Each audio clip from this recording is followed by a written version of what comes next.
Oh, Vincenzo, you're filming. Oh, I didn't know he started. I'm CK. Welcome to CK's Kitchen. I'm Peg. I'm the wife. I'm also CK. Okay, so CK, I'm here with Peg and CK. I ain't got my apron on because I ain't cooking. Since we're sheltering at home, staying at home, kind of quarantining because the SARS-CoV-2 virus is out there and we don't want to get it. And Passover's coming up, and we're running out of bread in the first place. The girls decided they're going to make matzah. You all know what matzah is, right? It's how Jews punish themselves for being Jews. But the good side of matzah during the quarantine, stay in your shelter at home situation is it binds you up so much that you don't have to use toilet paper no more. So that's the goal here, to get rid of the toilet paper use. We went through and we found all the ingredients we need. So get your pens and your papers, your stylus ready, because there's a lot of ingredients you need to make matzah. It ain't that hard. There's a lot of ingredients. It ain't that hard. Okay, you're Mr. Smart Girl. Tell them all the ingredients. It's 2 ingredients. It's flour and water. That's it. There ain't nothing else. If you want to put some I want spice or some everything but the whatever. matzah spice. So it just sesame seeds and garlic and all kinds of things. Everything but the matzah. That's what it says right there. Everything but the matzah spice. We're gonna fold it into half of them. Vincenzo doesn't like it, right, Vincenzo? Yeah, he's looking at me like he doesn't like it. So we're gonna make half regular and half with a little bit of spice there. So and we got some kosher salt because we might throw salt in there too. Not a required ingredient, but a flavorful one. So I'm gonna turn it over to the girls, and then when you need me, we'll call you. call me. Get out of the way. We gotta do a drink. I think. All right. How many drinks to your name? We've been stuck at home 3 weeks with Vincenzo and little CK. We need drinks. Drinks. Y'all are drunks. L'chaim. Enough time. All right. First thing you gotta do, you gotta turn on the oven to 475. All right. You gotta preheat the oven to 475 degrees, and then. Hey, not for nothing, but not only do you got to preheat the oven, we put a heavy-duty baking pan in the oven so it can get nice and hot, and we put a pizza stone in the oven. Historically, the pizza stone makes a better matzah faster. Yeah. But if you give the pan just a little couple extra 30, 40 seconds, it's okay. But just for the amount of I fit in there, we're using both, but the pizza stone's better. Right. That was my job warming it up, that's why I'm saying that. All right. So we done that. We did the oven. Now, we cleaned off a work surface. We're gonna take some flour. We're gonna dust the work surface. We're gonna sift it so that we can do a nice dusting of flour. See that? Nice dusting of flour. All right. We got that ready. Now, the next thing we're gonna do is we're gonna take a big bowl. You need 1 cup of flour, all right? All-purpose flour. That's all you need. You're gonna pour it in the bowl. It ain't rocket science. Now, CK, you're gonna pour a little water. Now, you typically need about 1/3 of a cup of water. But you can have a little more in case, you get a little extra flour, a little less flour, whatever. So, we're going to start mixing up the flour. So, CK, pour a little water in there. Just do a little at a time. All right. And we start mixing it up. Keep it going. There you go. Perfect. All right. Some more. Again, y'all, this ain't in rocket science. And you're going to keep adding water, about 1/3 cup of water, until you have a round dough that's sort of roughish but soft. And then we're going to keep going. This is the very dangerous part. You can get hurt because this is a very violent dough when you make matzah. You're making it out of Jew dough. It's just all-purpose flour. What are you talking about? All right. Now, we mixed the dough with some water, and we used 1/3 cup of water, but then we used a little bit more because we needed a little bit more to get it doughy. All right? So, what we're going to do is we're going to move the bowl Actually, take the bowl, put it in the sink. Get it out of our Yeah, Alright, and we got our flour surface. We're gonna knead the dough for like a minute. 30 seconds to a minute. That'll Making work. matzah, of course we need dough. Why'd you get out of here? Going over there. Thank you. Hey, you're welcome. Alright, so I'm almost done kneading, right? But what I need to do, is to cut it in half, right? So I'm going to take the cleaver, because I ain't got one of those bread cutter, separator dough things, whatever they are. Alright, so now I got two. So what I'm going to do is I'm going to put one aside, and I'm going to take the other one, and I'm going to mush it out a little. Alright, hand me the bagel, Matzah, everything thing. Alright, so I'm going to just pour a little on here. And I'm going to roll it and press it in so that it's mixed in with the dough. That'll make it an everything matzah. Because CK likes it, so I gotta make it for him. Otherwise, I ain't gonna hear the end of it. The food will last longer in a quarantine if you pick the weakest child and don't feed them.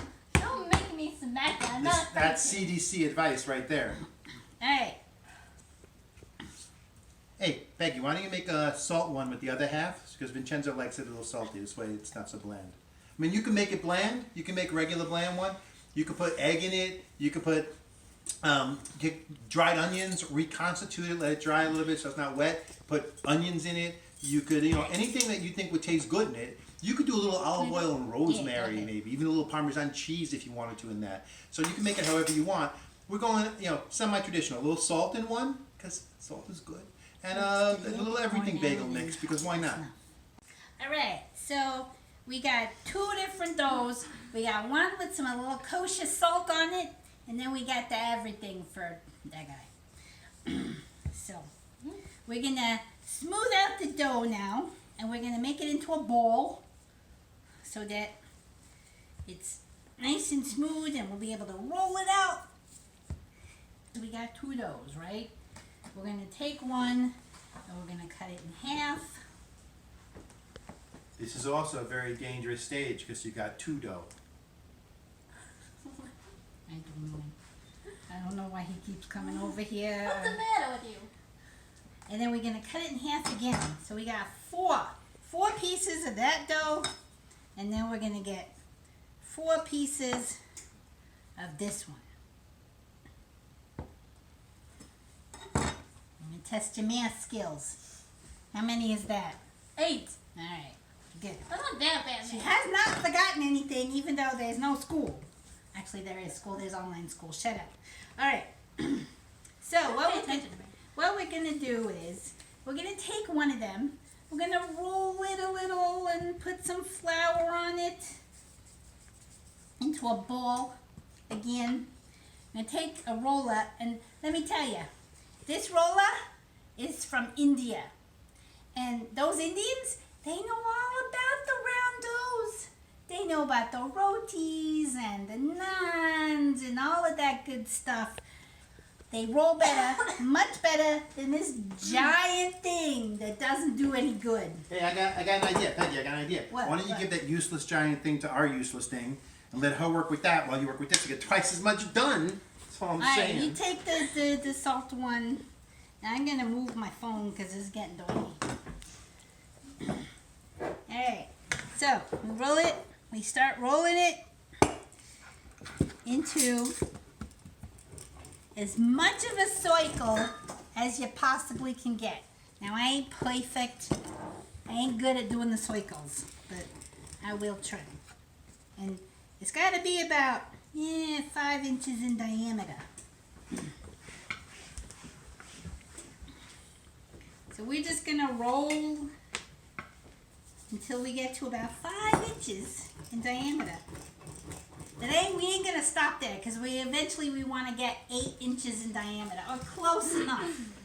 So, but we first start out with the 5 and then we go to the 8.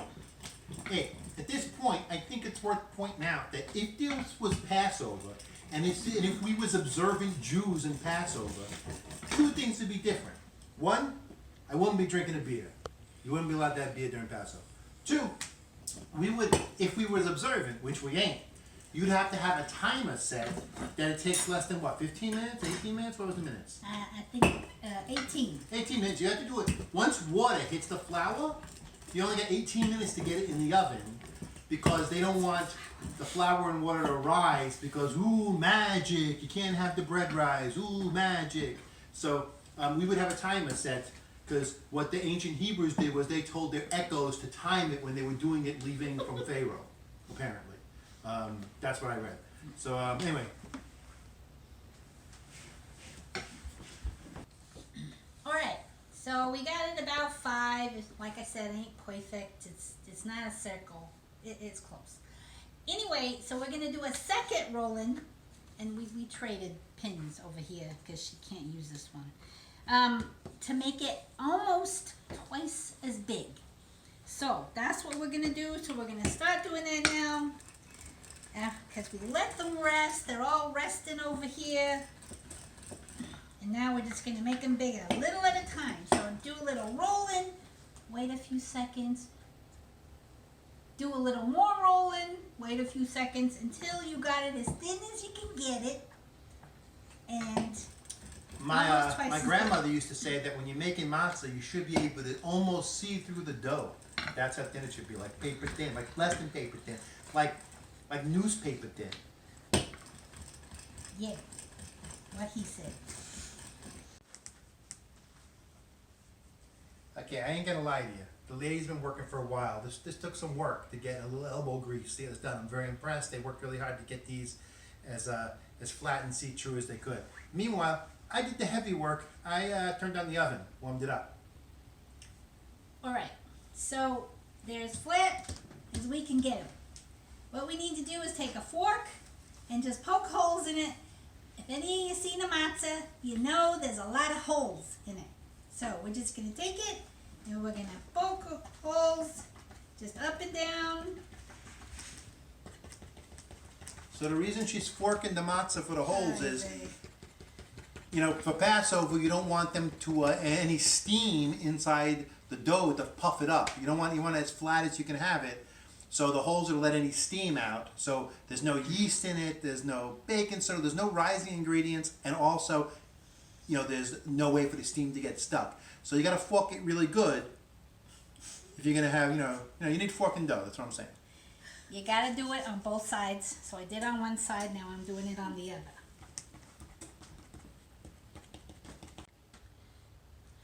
All right. So now we got holes in them like matzah. We're gonna put them in the oven. You're gonna put them in for 2 minutes on one side, flip them over, then 2 minutes on the other side. Now, if you're putting it in a pan, you might want to do an extra 30 seconds or so. But on the pizza stone, it does it in 4 minutes. 2 minutes one side, 2 minutes the next side. So what I want to show you is, you can see when you look at these, there's more browning on the pizza stone one than there is on Alexa, stop. than there is on the oven one. So I'm going to move these over to the pizza stone. And I'm going to say a little prayer. Alexa, start a 30-second timer. And I'm going to give it a little more time to brown up. And then we'll move over to the table. See us over there. And here we go. We're ready to eat here in quarantine land. Vincenzo just likes a little cream cheese on his. That's beautiful. The rest of us are having a little quarantine chicken salad. It's just from canned chicken that we had that sometimes Peggy throws into a regular salad. I made chicken salad with a little Kewpie Japanese mayo, some dill, some celery, a little cracked black pepper, and then the leaves of the celery on top as a little garnish. Because, you know, it may be Armageddon and the end of the world, but at least we're going to have some style. Stay safe.